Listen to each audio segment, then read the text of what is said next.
सर्दियों की सुबह थी। बेलवा गांव धुंध की सफेद चादर में लिपटा हुआ था।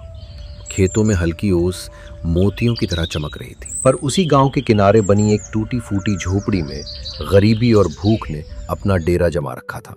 उसी जर्जर झोपड़ी में रहते थे मुन्ना और उसकी बूढ़ी माई। दोनों की दुनिया बस उसी मिट्टी की दीवारों के भीतर सिमटी हुई थी। मुन्ना बेटा, आज पेट में कुछ डाला तूने? तेरे चेहरे से तो लग रहा है कि रात से भूखा ही पड़ा है। खा लिया माई, तुम चिंता मत करो। देखो मैं कितना तगड़ा खड़ा हूँ। सच तो ये था कि मुन्ना ने कल से एक दाना भी नहीं खाया था, मगर माँ की आंखों में चिंता की लकीरें ना बढ़ें, इसलिए वो मुस्कुराकर झूठ बोलता रहा। अरे रे, माँ की आंखों से आज तक कुछ छुपा है क्या? तेरे गाल पिचक गए हैं, आवाज में दम नहीं है और तू कहता है पेट भरा हुआ है। बेटा, भूख से इंसान का हौसला भी टूट जाता है।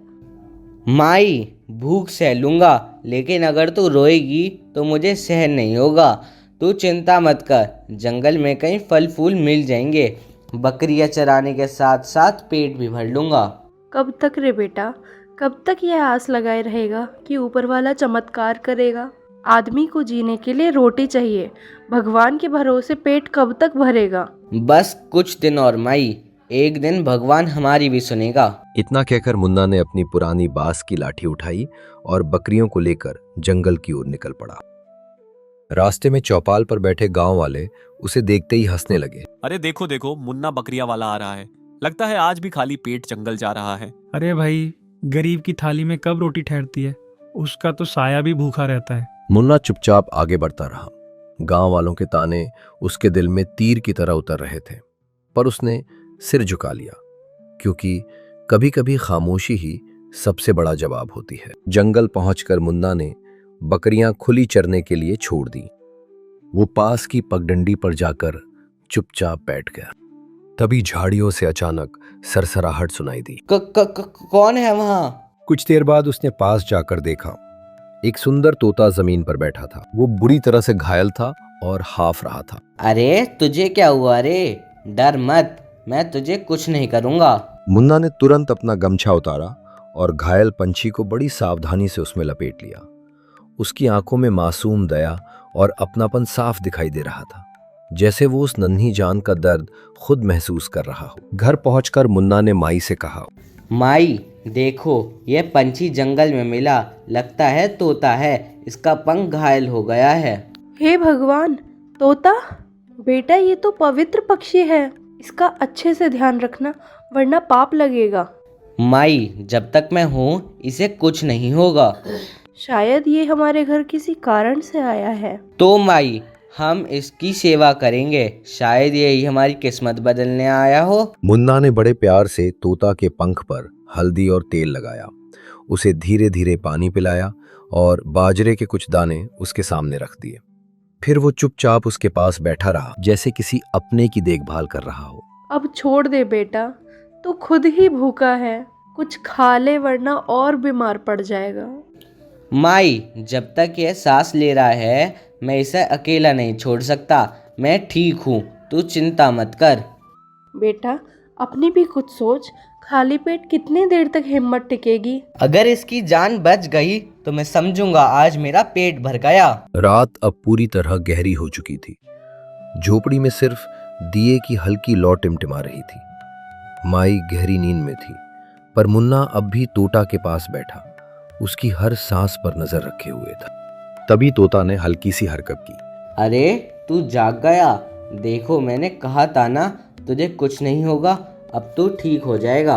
लेकिन अगले ही पल मुन्ना का दिल धक से रह गया। तोता ने धीरे धीरे अपना सिर उठाया, उसने मुन्ना की आंखों में गहराई से देखा और फिर इंसानी आवाज में बोला, मुन्ना, तेरी सेवा ने मेरे हृदय को छू लिया है। ये तू बोल रहा है? मैं सपना तो नहीं देख रहा।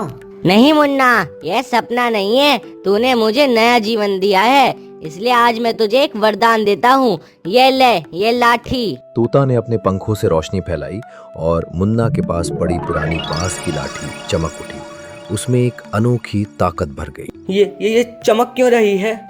अब ये साधारण लाठी नहीं रही, जब तू इससे नेक काम के लिए इस्तेमाल करेगा ये तेरा सच्चा साथी बनेगा। तूने भूख, दुआ, दर्द सब देखा है। इस लाठी का दूसरा सहारा बन, लेकिन याद रखना अगर उसमें लालच मिलाया तो ये लाठी तेरा सबसे बड़ा बोझ बन जाएगी। तोता ने पंख फैलाए और रोशनी में गायब हो गया। झोपड़ी में सिर्फ मुन्ना और उसकी चमकती लाठी रह गई। सुबह की धूप हल्की हल्की फैल रही थी। मुन्ना अपने हाथ में चमकती लाठी लेकर खड़ा था। पूरी रात वो जागता रहा, सोचता रहा, क्या सचमुच ये लाठी अब जादुई है या मैं कोई सपना देख रहा हूँ। उसके मन में डर और उत्साह दोनों थे। मुन्ना बेटा, तू कब से लाठी को घूर रहा है? क्या हो गया तुझे?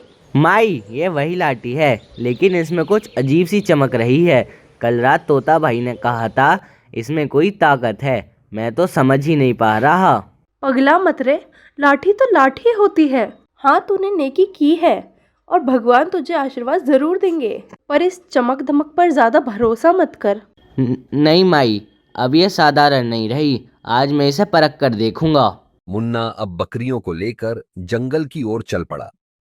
हाथ में वही लाठी थी, दिल में डर भी था और उम्मीद भी।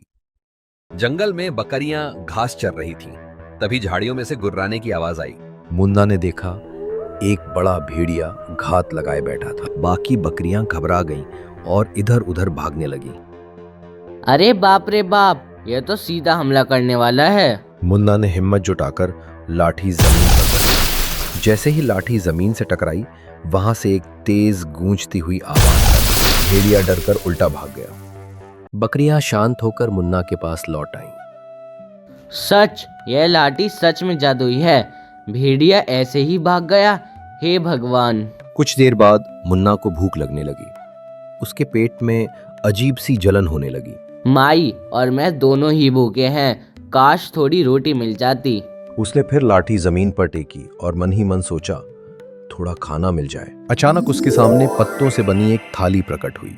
उस थाली में गर्मा गर्म मक्के की रोटी, ताज़ा साग और एक कटोरे में ठंडा मीठा दूध रखा था। खुशबू से मुन्ना की आंखें चमक उठी। अरे वाह, ये तो सच में रोटियां हैं और दूध भी।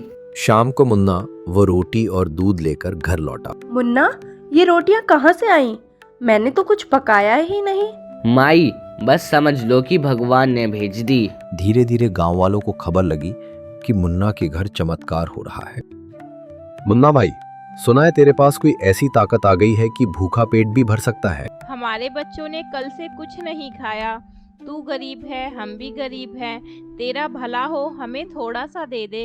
भैया बहन, जो मुझे मिला है वह सबके लिए है। इतना कहकर उसने लाठी जमीन पर टेकी। अचानक वहां अनाज की छोटी सी गठरी और रोटियां प्रकट हो गईं। मुन्ना भाई, तू तो देवता निकला, भगवान तेरा भला करे। तूने हमारे बच्चों का पेट भर दिया मुन्ना, अब हमें भूख से डर नहीं लगेगा। रात को झोपड़ी के अंदर मुन्ना और माई बैठे थे। तभी माई ने धीरे से मुन्ना से कहा, मुन्ना बेटा, आज गांव वाले तुझे दुआएं दे रहे थे, पर याद रख, वरदान हमेशा नेकी के काम में ही काम आता है। यह चीज बहुत जिम्मेदारी की है। माई, मैं वादा करता हूँ जब तक जिंदा हूँ इस लाठी से सिर्फ भूखे पेटों को ही भरूंगा और मुसीबत से बचाऊंगा। बस बेटा, यही तेरी सबसे बड़ी अमीरी है। कुछ दिनों में ही मुन्ना और उसकी लाठी का चमत्कार पूरे गांव में चर्चा का विषय बन गया। लोग चौपाल पर अब सिर्फ मुन्ना की और उसकी लाठी की बातें करने लगे थे। रात को कालू राम मुन्ना की झोपड़ी पर जा पहुंचा और मुन्ना से मीठी आवाज में कहा, राम राम मुन्ना भाई। अरे कालूराम भैया, इतनी रात हो गई, सब कुशल तो है? सब कुशल है रे, बस तुझे मिलने आया था। देखो पूरे गांव में तेरी जय जयकार हो रही है। सोच, अगर तू दरबार में जाकर राजा की लाठी दिखाए तो कितना नाम होगा तेरा। राजा तो तुझे सोने चांदी से लाद देगा। मुझे सोने चांदी से क्या लेना कालूराम भैया, मेरा मकसद तो सिर्फ भूखों को खाना खिलाना है। तेरा बावले, अगर तेरे पास सोना होगा तो दौलत होगी, तो तू और भी ज़्यादा लोगों को भला कर पाएगा। बड़ी ताकत के लिए बड़ा समाधान चाहिए। ये बात तो सही है। कालू राम के शब्दों ने मुन्ना के मन में एक छोटी सी चिंगारी जलाई। उसे लगा कि अगर राजा खुश हो गया तो गांव का भला होगा। अगली सुबह माई ने मुन्ना से धीरे से कहा, बेटा, तू दरबार जाने की सोच रहा है क्या? लेकिन एक बात याद रखना, वरदान का मतलब जिम्मेदारी है। तू इसे दिखावे के लिए मत ले जा। राजा का मन कब पलट जाए कोई भरोसा नहीं है। माई, मैं सिर्फ गांव का भला चाहता हूँ। अगर राजा खुश हो गया तो बेलवा गांव भी सुखी रहेगा। ठीक है बेटा, जा, लेकिन याद रख, लाठी तेरी परीक्षा लेगी। लालच आया तो सब खत्म हो जाएगा। उसी दिन राजा के सिपाही गांव पहुंचे। उन्हें पहले ही खबर मिल चुकी थी कि बेलवा गांव में कोई गरीब चरवाहा चमत्कार कर रहा है। राजा ने खुद मुन्ना को दरबार में बुलाया था। भव्य महल के भीतर राज सिंहासन पर राजा बैठे थे। दरबारियों की भीड़ लगी थी। मुन्ना हाथ में लाठी लिए दरबार में पहुंचा। अरे तू तो वही मुन्ना है जिसके बारे में मैंने सुना कि भूखों का पेट भर देता है।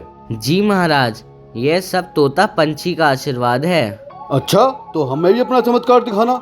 मुन्ना ने लाठी जमीन पर टेकी और मन ही मन कहा, दरबार में बैठे सभी लोगों को आज भरपेट भोजन मिल जाए। अगले ही पल सामने बड़ी बड़ी थालियों में खाना प्रकट हो गया। अरे वाह, शाबाश मुन्ना, तूने सबका दिल जीत लिया। आज से तू मेरा अतिथि है, तुझे इनाम मिलेगा। राजा ने मुन्ना को चांदी के सिक्कों से भरी थैली दी। मुन्ना ने झूम कर स्वीकार किया, लेकिन उसके दिल में लालच नहीं था।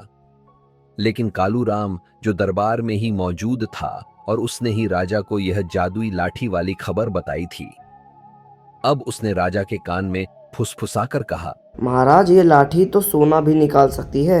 इससे कहिए आपके खजाने को दुगना कर दे। हाँ मुन्ना, अगर तेरी लाठी इतनी शक्तिशाली है तो हमारे लिए सोने का पहाड़ बना। महाराज, ये लाठी भूख मिटाने के लिए है, धन बरसाने के लिए नहीं। तो तू हमारी आज्ञा टाल रहा है? महाराज, ये गरीब है, इसे डर लग रहा है, इसे थोड़ा दबाव दीजिए, यह सब कर देगा। मुन्ना के मन में उथल पुथल मच गई। माई की बात याद आई, लाठी तेरी परीक्षा लेगी। लेकिन उसने सोचा, अगर मैं सोना निकाल दूं तो राजा खुश होगा और गांव को फायदा मिलेगा। जी महाराज, मैं कोशिश करता हूँ। उसने लाठी जमीन पर पटकी और मन में ख्वाहिश की, सोना आ जाए। लेकिन जैसे ही उसने ऐसा किया, लाठी भारी हो गई और उसके हाथ से छूटकर गिर पड़ी। फर्श में दरार पड़ गई। अरे ये क्या हो गया? जमीन फट गई। ये तो अनर्थ है महाराज। धोखेबाज, तूने हमें छलने की कोशिश की। अगर तेरी लाठी सच में चमत्कारी होती तो ये सब क्यों हुआ? क्या ये सब दिखावा था? नहीं महाराज, मैं झूठ नहीं बोल रहा। ये लाठी सच में चमत्कारी है, लेकिन ये सब जरूरत के समय काम करती है, लालच के लिए नहीं। लेकिन राजा का गुस्सा शांत नहीं हुआ। दरबारियों ने भी शक जताना शुरू कर दिया। कालूराम मन ही मन मुस्कुरा रहा था, क्योंकि उसकी चाल कामयाब हो रही थी। मुन्ना, अगर तू सच में सच्चा है तो अभी साबित कर, वरना तुझे कैद खाने में डाल दिया जाएगा। महाराज, मैंने जो भी किया है सिर्फ लोगों के भले के लिए किया है। मैंने कभी अपने लिए कुछ नहीं मांगा। कृपया मुझे दोषी मत ठहराइए। बस अब ये राजा मेरे फंदे में फंस गया। दरबार में अफरा तफरी मच गई। मुन्ना का चेहरा पीला पड़ गया। उसके हाथ में पड़ी लाठी अब साधारण सी लग रही थी और राजा की आंखों में शक और गुस्सा दोनों चमक रहे थे। मुन्ना, तूने हमें मूर्ख बनाया। पहले खाना दिखाया और जब सोना मांगा तो ये सब ढकोसला शुरू हो गया। नहीं महाराज, मैं कसम खा के कहता हूँ, मैंने किसी को छलने की कोशिश नहीं की। ये लाठी बस जरूरत पूरी करती है, लालच नहीं। पर महाराज, खाना तो सच में आया था, क्या पता सोना भी आ जाता। कहीं ये गरीब झूठ तो नहीं बोल रहा? महाराज, ये गरीब भोला बनकर हम सबको बेवकूफ बना रहा है। इसके पास जरूर कोई गुप्त मंदिर या खजाना छिपा होगा। इसे कैद कीजिए, तभी असली राज खुलेगा। सिपाहियों, इसे तुरंत पकड़ लो। 4 सिपाही तुरंत मुन्ना की ओर बढ़े। मुन्ना पीछे हटते हुए लाठी उठाने लगा, लेकिन लाठी अब भारी लग रही थी, मानो उसने मुन्ना से दूरी बना ली हो। हे तोता भाई, ये क्या हो गया? तुमने कहा था ये लाठी मेरी सच्ची साथी बनेगी, मुसीबत में मेरा साथ देगी। लेकिन आज जब मुझे सबसे ज्यादा जरूरत थी, ये मेरा साथ क्यों छोड़ रही है? मुन्ना की आंखों में आंसू थे।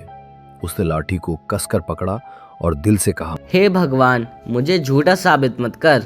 तभी अचानक दरबार के बीच से रोशनी फैली। सबकी आंखें चौंधी आ गईं। वहां तोता पक्षी चमकती रोशनी में प्रकट हुआ। रुको, ये गरीब झूठा नहीं है। ये कौन सा चमत्कार है? कौन हो तुम?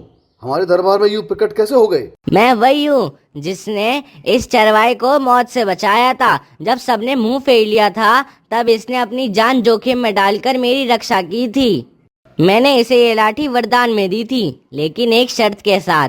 कभी लालच मत करना। ये गरीब अब तक अपनी नियत पर अडिग रहा, पर आज तुम्हारे लालच ने इसे कमजोर कर दिया। लाठी जरूरत के लिए, लालच के लिए नहीं है। तोता भाई, मुझसे भूल हो गई।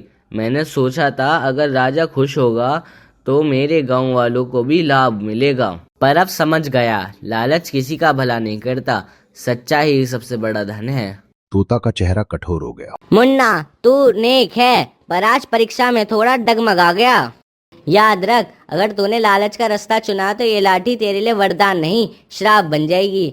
ये लाठी भूखों का पेट भर सकती है, जरूरतमंद का सहारा बन सकती है, रोते हुए चेहरे पर मुस्कान ला सकती है, लेकिन ये सोना चांदी नहीं दे सकती, क्योंकि लालच शुरू होता है वहाँ चमत्कार समाप्त हो जाता है।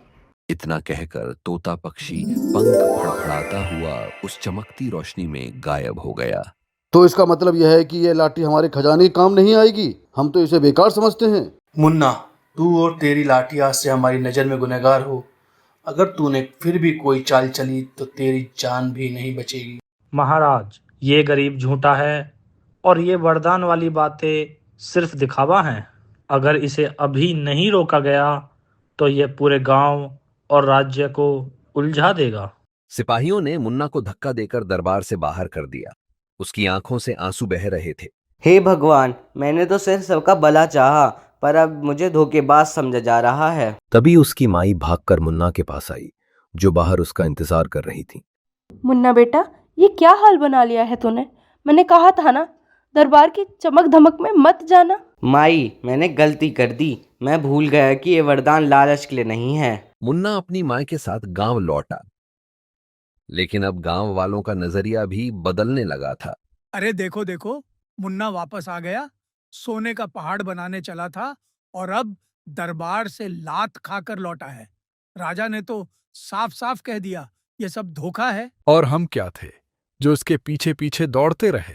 हमको तो बेवकूफ बना दिया इसने। हमें लगा था ये कोई देवता है। लेकिन यह तो बस चालबाज निकला।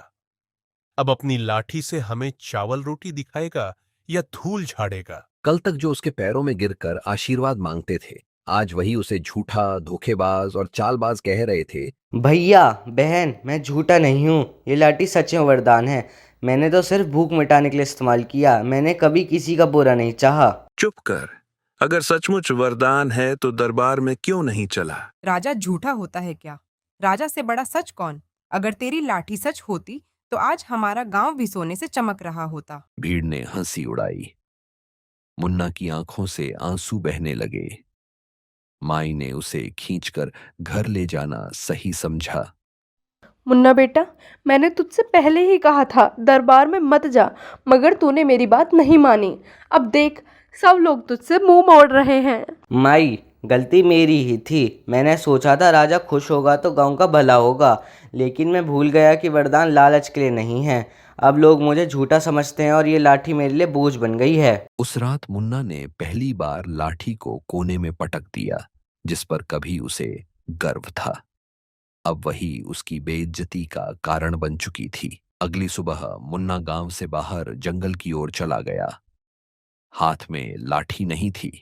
वो अकेला, टूटा हुआ और बेबस था। मुन्ना दुखी होकर मन ही मन सोचता है, हे भगवान, अगर यह वरदान मेरी किस्मत बिगाड़ने के लिए था तो मुझे इसकी क्या जरूरत थी? पहले मैं सिर्फ भूखा था, मगर अब तो सब मुझे धोखेबाज कहते हैं। उसकी आवाज टूट टूट कर गूंज रही थी। जंगल की हवा भी जैसे उसके दुख में करहा रही थी। इसी बीच कालूराम अपने 2 आदमियों के साथ वहीं आ पहुंचा। अरे अरे देखो, हमारे मुन्ना महाराज रो रहे हैं। क्या रे, सोने का पहाड़ बना दिया या गड्ढा ही खोद दिया? अरे मूर्ख, तू सोचता है इतनी बड़ी ताकत तुझ जैसे गरीब के लिए बनी है? यह लाठी मेरे हाथ में आनी चाहिए थी। तू इसके काबिल नहीं है। ताकत सिर्फ दूसरों की मदद के लिए होती है। कालूराम, तुझ जैसे लालची के लिए नहीं, बहुत बड़ी बड़ी बातें करता है रे। देख लेना, ये लाठी एक दिन मेरे हाथ आएगी और तब मैं इस गांव का मालिक बनूंगा। कालूराम वहां से चला गया, लेकिन उसकी आंखों में चालाकी साफ चमक रही थी। मुन्ना वहीं बैठा रहा। बेटा, हार मत मान, भगवान सब कुछ देख रहा है। एक दिन सच सामने आ ही जाएगा। माई, अब मैं थक गया हूँ। भूख, ताने और अब ये बोझ, मुझे समझ नहीं आता कि मैं जिंदा क्यों हूँ। नहीं बेटा, ऐसे मत बोल, तू ही मेरी आस है। दिन बीतते गए। गांव वालों ने अब मुन्ना से दूरी बना ली। कोई उसकी झोपड़ी में नहीं आता। माई और मुन्ना दोनों अकेले पड़ गए। जिस लाठी ने उन्हें गर्व दिया था, वही अब कोने में पड़ी धूल खा रही थी। कई घर जलने लगे। सब लोग भागकर मुन्ना के पास आ गए। मुन्ना, तेरे पास तो जादुई लाठी है, चल हमारी आग बुझा दे। मेरे घर में बच्चे फंसे हैं, जल्दी कर, लाठी से मदद कर। जब मैं सच कहता था तब तू मुझे झूठा कहता था। अब जब तेरे ऊपर मुसीबत आई तो तू मेरे पास दौड़ा चला आया। क्यों? क्या हुआ? मैं कोई खिलौना हूँ क्या? लेकिन मुन्ना ने इंसानियत के बारे में सोचकर लाठी उठाई और आग की ओर भागा। उसने जोर से जमीन पर लाठी पटकी और मन ही मन प्रार्थना की, हे भगवान, मासूम बच्चों को बचा लो। अचानक आसमान से बिन मौसम बारिश शुरू हुई और धीरे धीरे आग शांत हो गई। देखा, लाठी सचमुच जादुई है। तो फिर तू दरबार में क्यों झूठा बना? तूने हमें बेवकूफ क्यों बनाया? मैंने कभी धोखा नहीं दिया, मैंने तो सिर्फ मदद की है। मगर अब ये लाठी मेरे लिए बोझ बन गई। मैं इसे छोड़ना चाहता हूँ। उसके चेहरे पर आंसू बह रहे थे। लोग उसके चारों ओर खड़े थे, मगर उसकी पीड़ा समझ नहीं पा रहे थे। देख, अगर मुन्ना चाहता तो दरबार में भी ऐसा कर सकता था। जरूर इसमें कोई चाल थी। नहीं रे, अगर मुन्ना ना होता तो मेरा बच्चा जिंदा ना होता। हमें मानना होगा कि यह वरदान सच है। पर कब तक? अगर यह वरदान कभी उल्टा असर कर गया तो गांव का क्या होगा? मुन्ना खामोश खड़ा रहा। उसकी आंखें झुकी थीं। हाथ में लाठी थी, लेकिन चेहरा उतरा हुआ था। तभी कालूराम वहां आ पहुंचा। अरे वाह मुन्ना, आज तो तू हीरो बन गया। आग बुझाई और बच्चों को बचाया, पर ये लाठी अब तेरे हाथ में क्यों है? इसे मुझे दे दे, मैं जानता हूँ इसका असली इस्तेमाल कैसे करना है। कालूराम, तेरे जैसे लालची को अगर ये लाठी मिली तो गांव का विनाश हो जाएगा। तू इसे छू भी नहीं सकता। तो क्या तू हमेशा के लिए इसे छुपा कर रखेगा?